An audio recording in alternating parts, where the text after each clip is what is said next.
Lahat po'y sumabay sa pag-awit ng pambungad na awit. Sapat na Panginoon, bayan namin ang iniwan, upang pagsaluhan ang kaligtasan, handog ng Diyos sa tanan.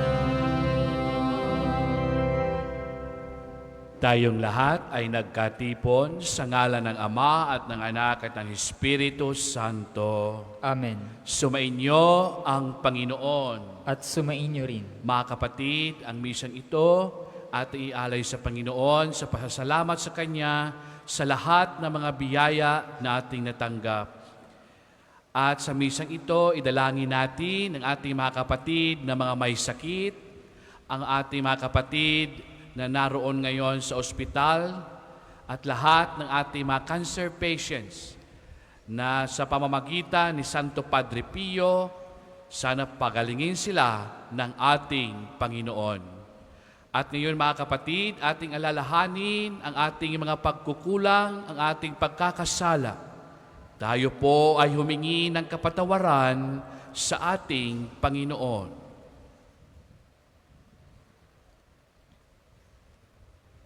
Panginoon, kaawaan mo kami. Panginoon, kaawaan mo kami. Kristo, kaawaan mo kami.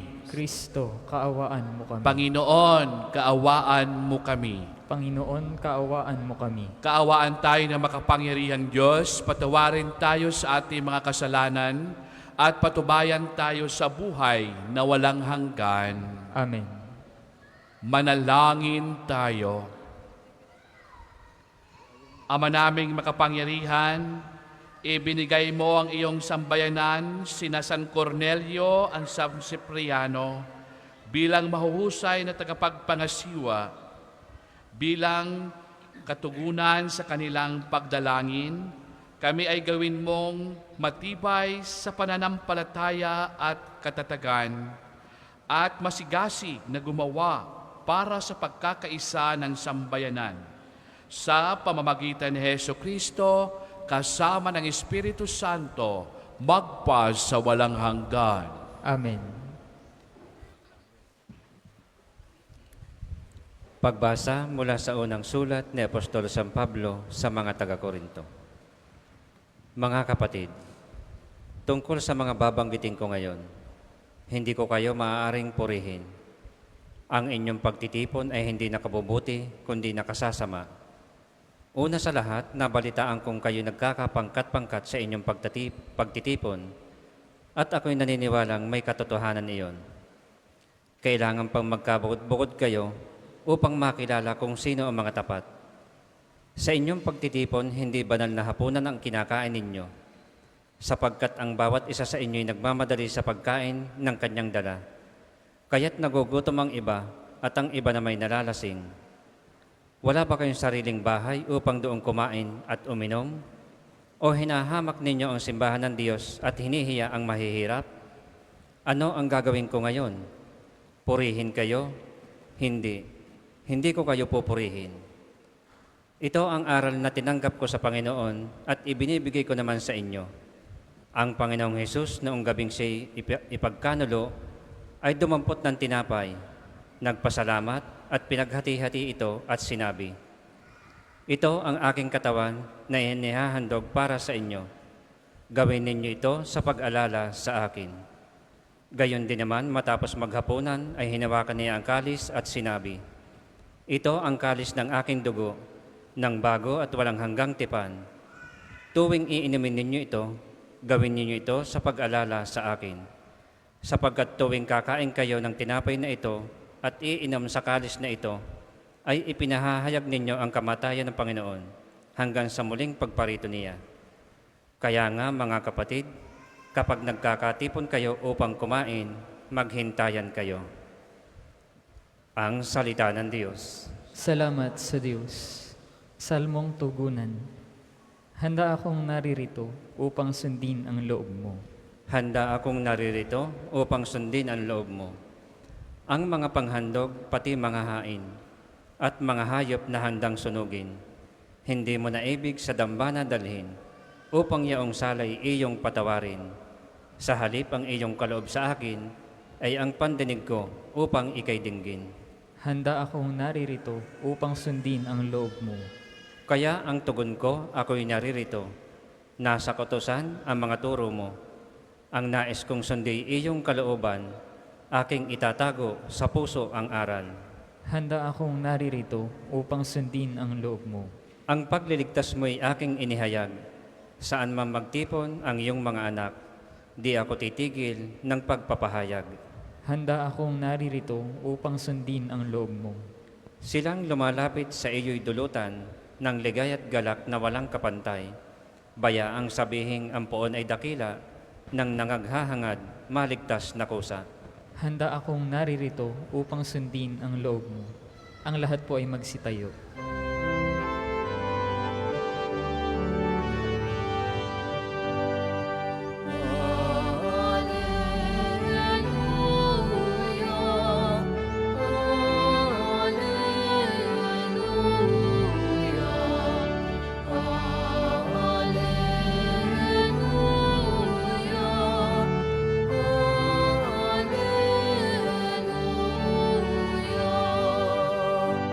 Kay laki ng pagmamahal ng Diyos sa sanlibutan, kaya't anak niya'y binigay. Alleluia, Alleluia, Alleluia.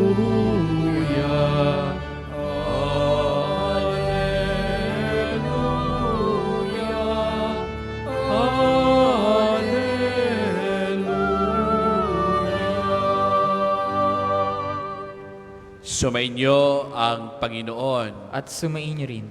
Ang mabuting balita ng Panginoon ayon kay San Lucas. Papuris sa iyo, Panginoon. Noong panahong iyon, nang maituro ni Jesus sa mga tao ang kanyang aral, siya ay pumasok ng Kapernaum. Dooy may isang kapitang Romano na may aliping mahal sa kanya. May sakit ang aliping ito at nasa bingit ng kamatayan. Nang mabalitaan ng kapitan ang ginawa ni Jesus, nagpasugo siya sa ilang matatanda sa mga Hudyo upang ipakiusap kay Jesus na puntahan at pagalingin ang alipin. Nang makita nila si Jesus, taimtim silang nakiusap sa kanya. Siya ay karapat-dapat na pagbigyan ninyo sapagkat mahal niya ang ating bansa, wika nila. Ipinagpatayo pa niya tayo ng isang sinaguga, kaya't sumama sa kanila si Jesus.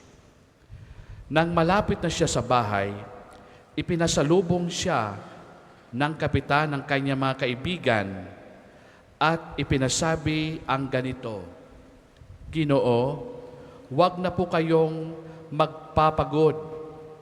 Hindi po karapat-dapat na puntahan ninyo sa aking tahanan. Ni hindi rin po ako karapat-dapat sa humarap sa inyo.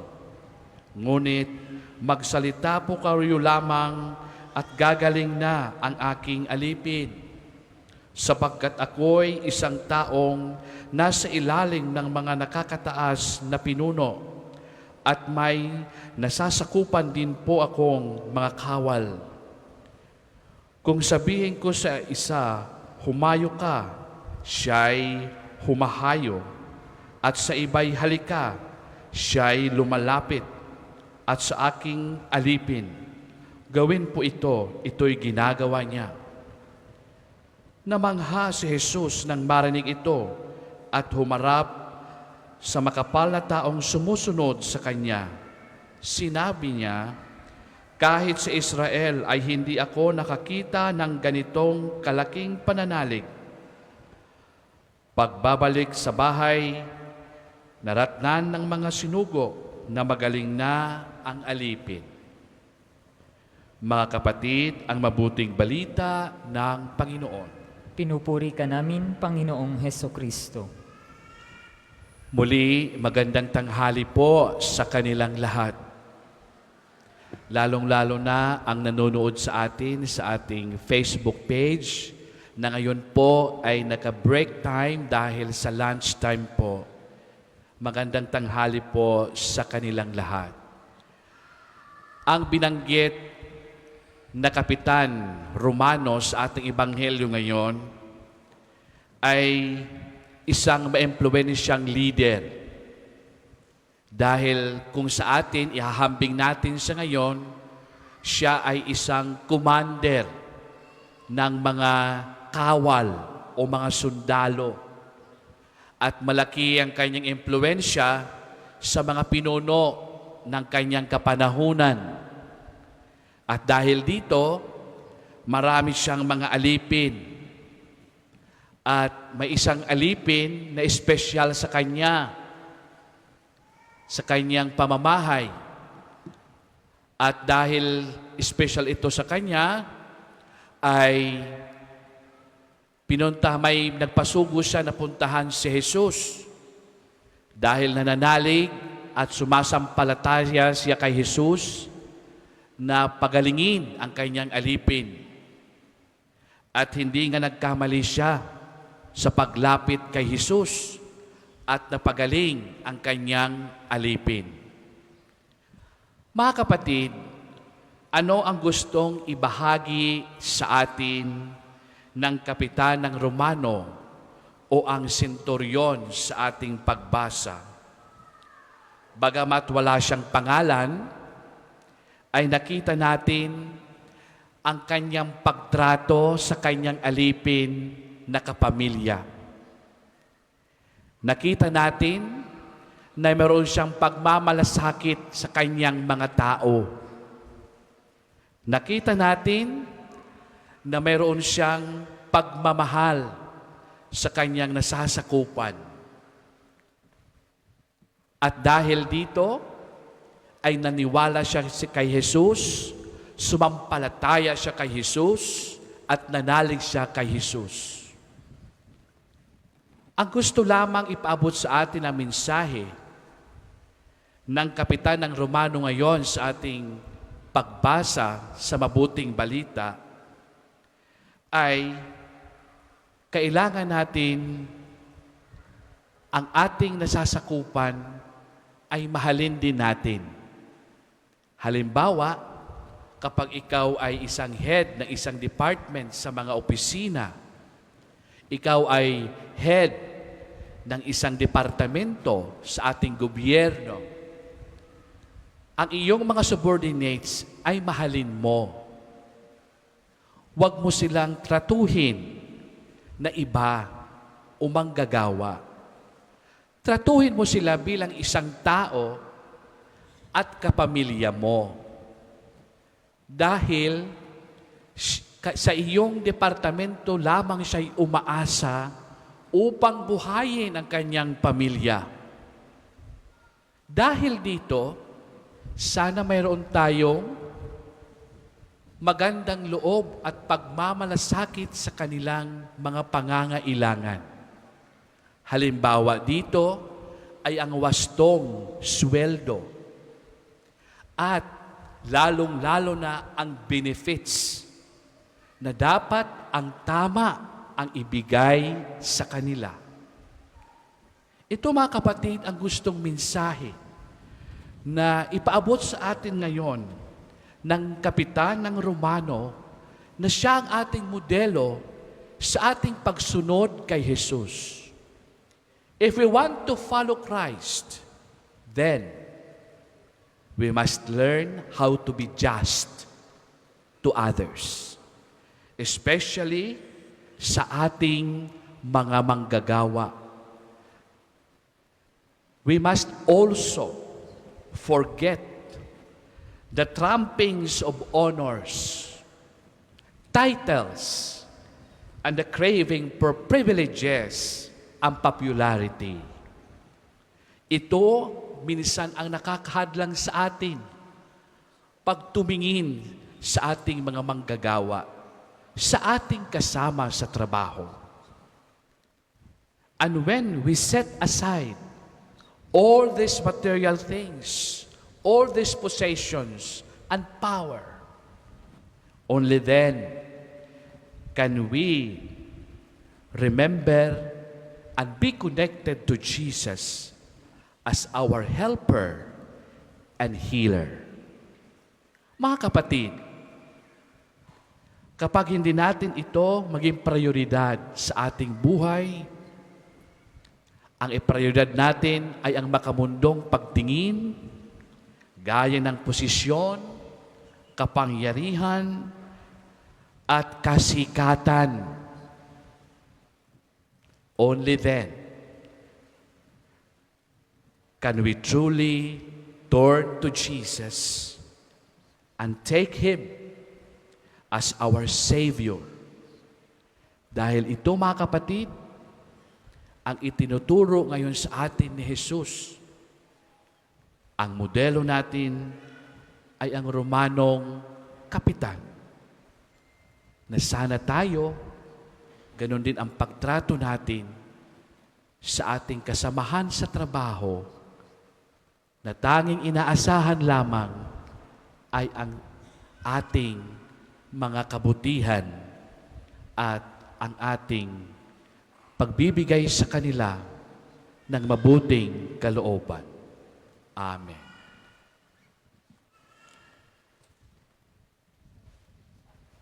Para po sa mga maghahandog ng sobre, pakihulog na lamang po sa buslo.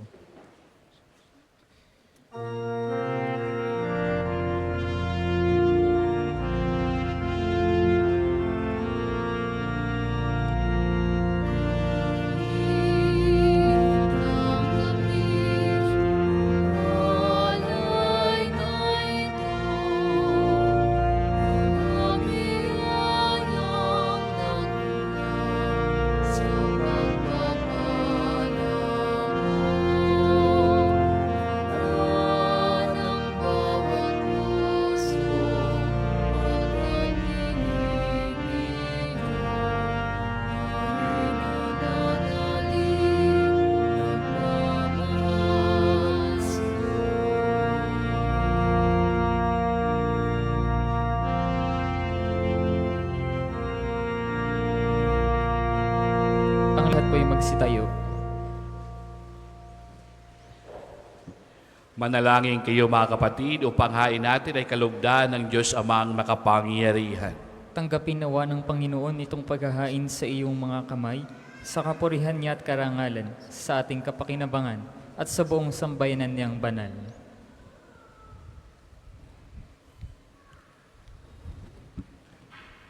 Ama naming lumikha, tanggapin mo ang mga alay ng iyong sambayanan.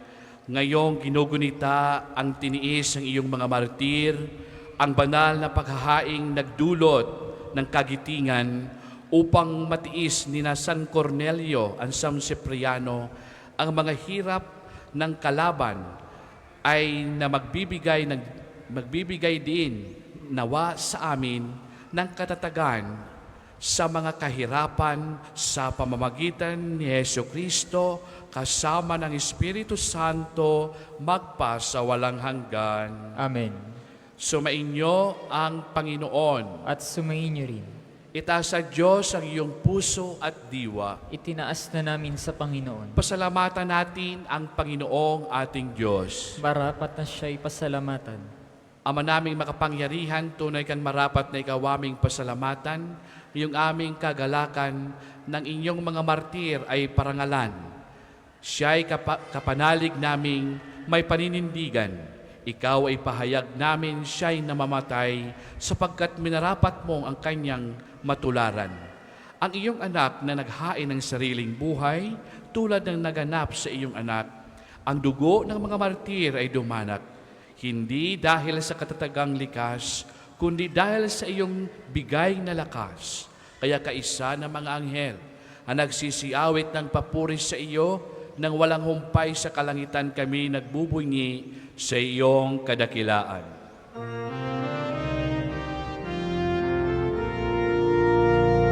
Manal ka, Po'y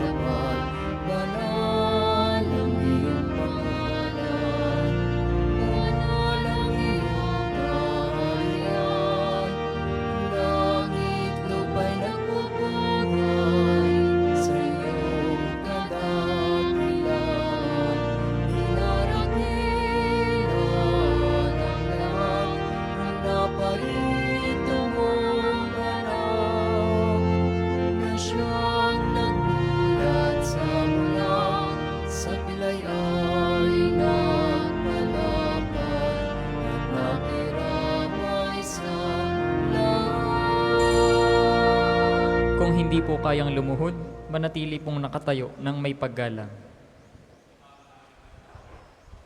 Ama naming banal, ikaw ang bukal ng kabanalan, kaya't sa pamagitan ng iyong Espiritu, gawing banal ang kaloob na ito upang para sa aming maging katawan at dugo ng aming Panginoong Heso Kristo.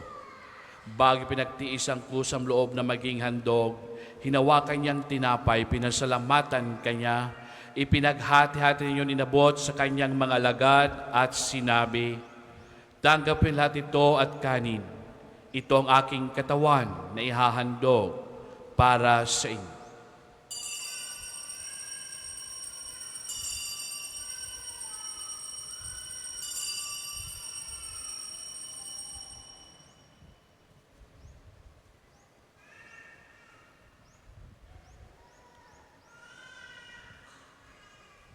Gayon din naman nung matapos ang hapunan, hinawakan niyang kalis, muli kanyang pinasalamatan.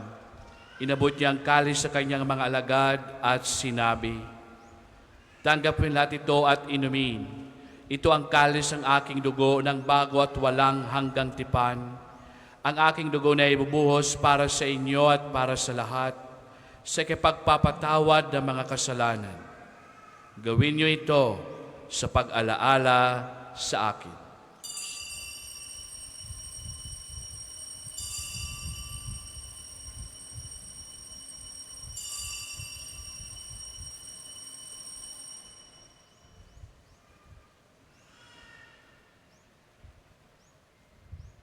Ipagbunyi natin ang misteryo ng pananampalataya. Si Kristo'y namatay, si Kristo'y nabuhay, si Kristo'y babalik sa wakas ng panahon.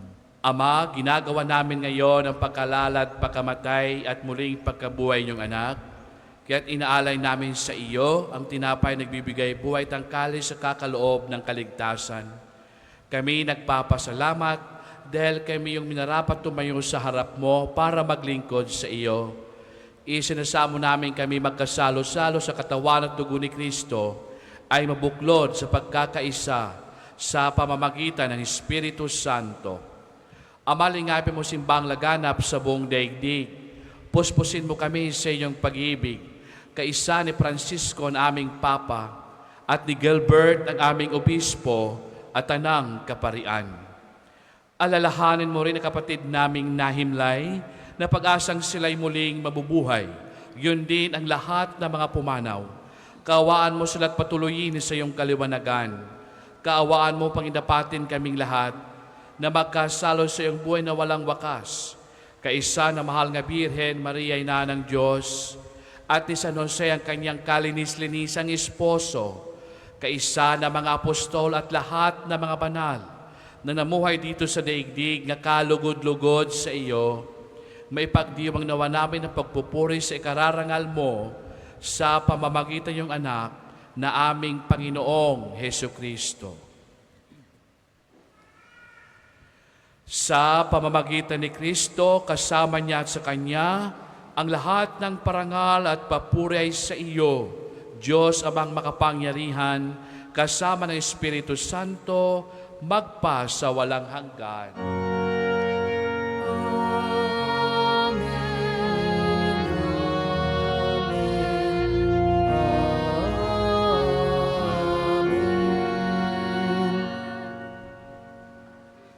Sa tagubilin nakagaling na utos at turo ni Jesus na Panginoong natin Diyos, ipahayag natin ng lakas loob.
Hinihiling namin kami adya sa lahat ng masama, pagkalooban ng kapayapaan araw-araw, iligtas sa kasalanan at layo sa lahat ng kapahamakan. Samantalang aming pinanabikan ang dakilang araw na nagpapahayag ng tagapagligtas naming na si Hesu Kristo. Sapagkat iyo ang kaharian at ang kapangyarihan at ang kapurihan magpakailanman. Amen. Panginoong Hesu Kristo, sinabi mo sa iyong mga apostol, kapayapaan ang iniiwan ko sa inyo, ang aking kapayapaan ay binibigay ko sa inyo. Tunghayan mo ang aming pananampalataya at huwag aming pagkakasala. Pagkalooban mo kami ng kapayapaan at pagkakaisa ayon sa iyong kalooban. Kasama ng Espiritu Santo, magpa sa walang hanggan. Amen. Ang kapayapaan ng Panginoon ay laging sumainyong lahat. At sumainyo rin. At ngayon mga kapatid, babigayan kayo ng kapayapaan sa isa't isa. Peace be with you.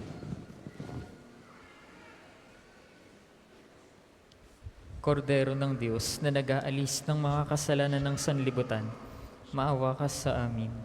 Kordero ng Diyos na nag-aalis ng mga kasalanan ng sanlibutan, maawa ka sa amin.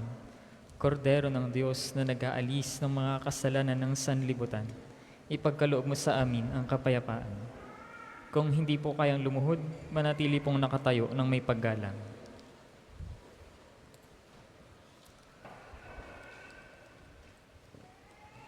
Ito ang kordero ng Diyos, ito nag-aalis ng kasalanan ng sanlibutan.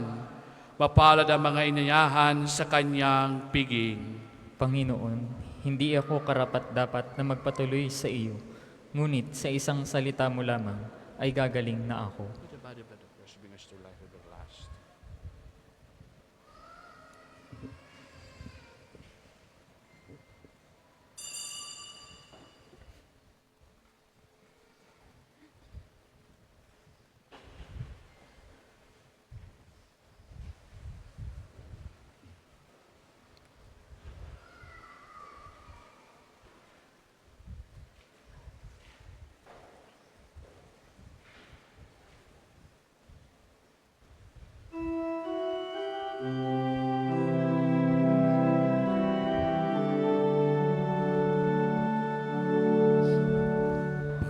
Pag-ibig ang siyang pumukaw sa ating puso at kaluluwa ang siyang nagdulot sa ating buhay ng ginto't aral at pag-asa.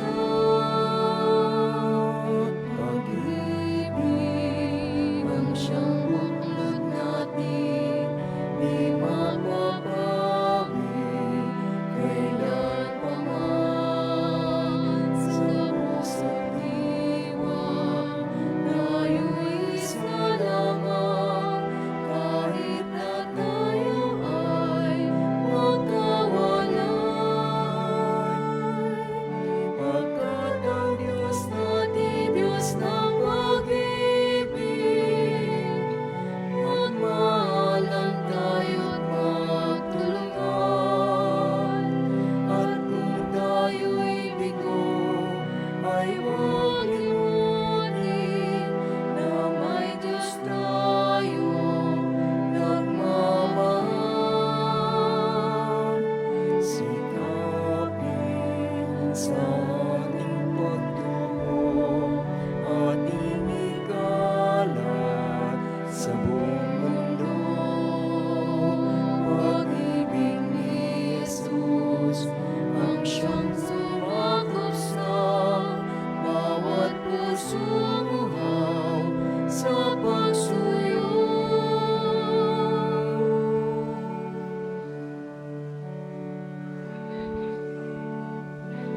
Ang isa sa gawa pong second collection ay ginagamit para sa patuloy na pagpapaunlad ng parokya at pambansang dambana ni Santo Padre Pio at para sa mga pangangailangan ng matatanda at may sakit na mga pari ng Archdiocese ng Lipa. Salamat po sa inyong handog. Pagkat ang Diyos natin, Diyos ng pag-ibig, magmahalan tayo't magtulungan. At kung tayo'y bigo, ay huwag limutin na may Diyos tayong nagmamahal.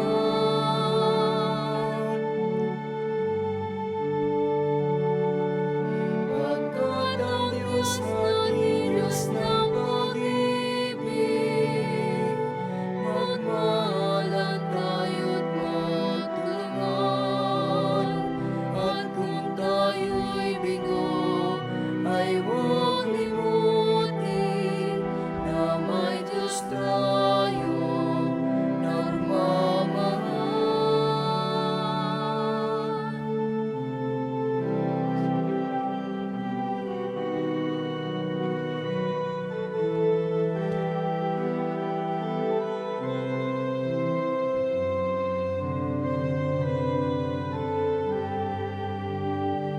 Ang lahat po'y magsitayo. Manalangin tayo. Ama naming mapagmahal, ngayon amin ang napagsaluhan ang haing nagbibigay buhay. Hinihiling namin kami, pinaghaharian ng iyong Espiritu sa nangkagitingan ay maging mga saksi ng katotohanan ng mabuting balita ayon sa halimbawang ipinakita ni na San Cornelio at San Cipriano sa pamamagitan ni Jesucristo kasama ng Espiritu Santo magpa sa walang hanggan. Amen. Sabay-sabay po nating dasalin ang panalangin ng pagtitiwala kay Santo Padre Pio. Padre Pio, taga Pietrelcina, mongheng banal, pintakasing santo ng milenyong kasalukuyan, gabay namin sa pagtahak sa landasing makalangit, takbuhan sa pangangailangan, huwaran ng pagtitiis. Sa iyo namin inilalapit aming mga kagipitan, sa iyo po ibinibilin, kalusugan at kabuhayan.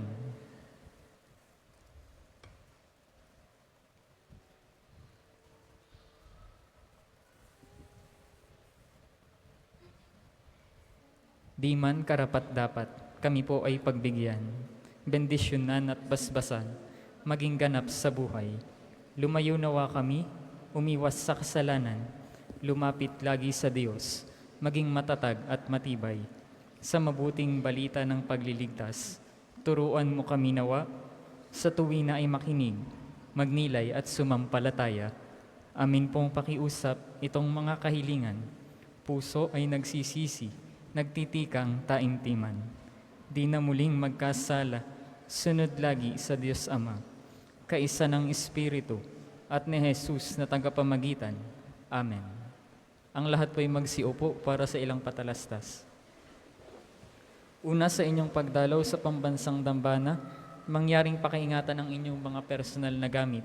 Hangad po namin ng isang matiwasay at maayos na pagbisita dito sa National Shrine. Ikatlo, sa darating na January 2025, susuportahan ng pambansang dambana ang gaganaping 129th Plenary Assembly ng Catholic Bishops' Conference of the Philippines o CBCP dito sa Archdiocese ng Lipa. Bahagi ng paghahanda para sa mahalagang pagdiriwang na ito ng mga obispo ng Pilipinas, kami po ay kumakatok sa inyong mabubuting puso upang matugunan ang mga pinansyal na pangangailangan. Mayroon pong mga sobre na ipinamimigay ng ating mga tagapaglingkod para sa inyong mga handog na lubos nating pasasalamatan. Ang inyong tulong at panalangin ay malaking bahagi sa pagtatagumpay ng pagpupulong na ito. At ikaapat, simula po noong September 14 hanggang 22, sinasagawa ang nobena at misa sa karangalan ni Santo Padre Pio. Ito po ay sa ika-5 ng hapon araw-araw at ika-6 ng gabi kapag linggo. Mangyaring magabayan po kayo ng mga hanay ng gawain na makikita sa ating Facebook page at sa mga tarpulin sa paligid ng dambana, kayo pong lahat ay inaanyayahang makiisa. Ang susunod pong banal na misa ay sa ganap na 2 ng hapon. Maraming salamat po at mangyaring panatilihin natin ang kalinisan, katahimikan at diwa ng pananalangin sa loob at labas ng ating mga simbahan. Magsitayo na po ang lahat para sa pagbabasbas ng religious articles.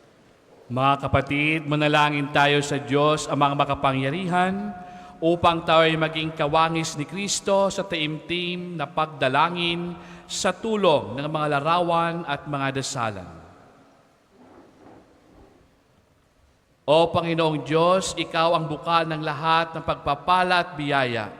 Ibuhos mo ang iyong bendisyon sa mga gamit na ito sa pananalangin, mga rosaryo, imahin at dasalan na nagpapaalaala ng iyong kabutihan, kabanalan at pagmamahal sa amin.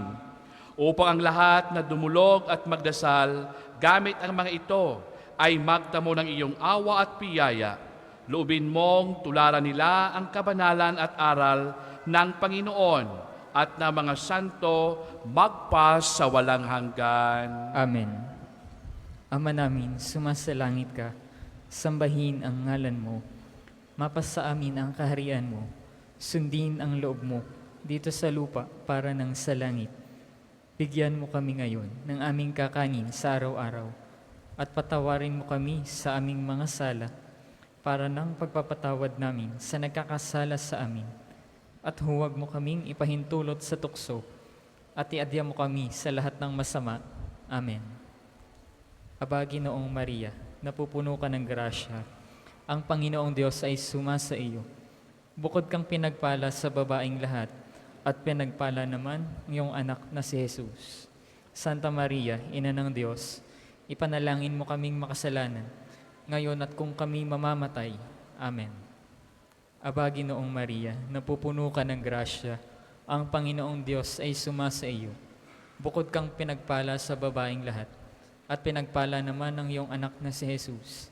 Santa Maria, Ina ng Diyos, ipanalangin mo kaming makasalanan, ngayon at kung kami mamamatay. Amen. Luwalhati sa Ama, sa Anak, at sa Espiritu Santo, kapara noong una, ngayon at magpasawalang hanggan. Amen.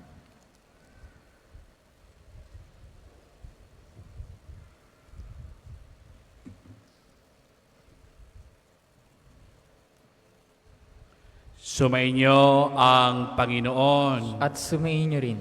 at pagpalaing kayo na makapangyarihang Diyos, Ama at Anak at ang Espiritu Santo. Amen. Mga kapatid, naialay na nating banal na pagdiriwang, humayot kayo taglay ang kapayapaan ni Kristo. Salamat sa Diyos.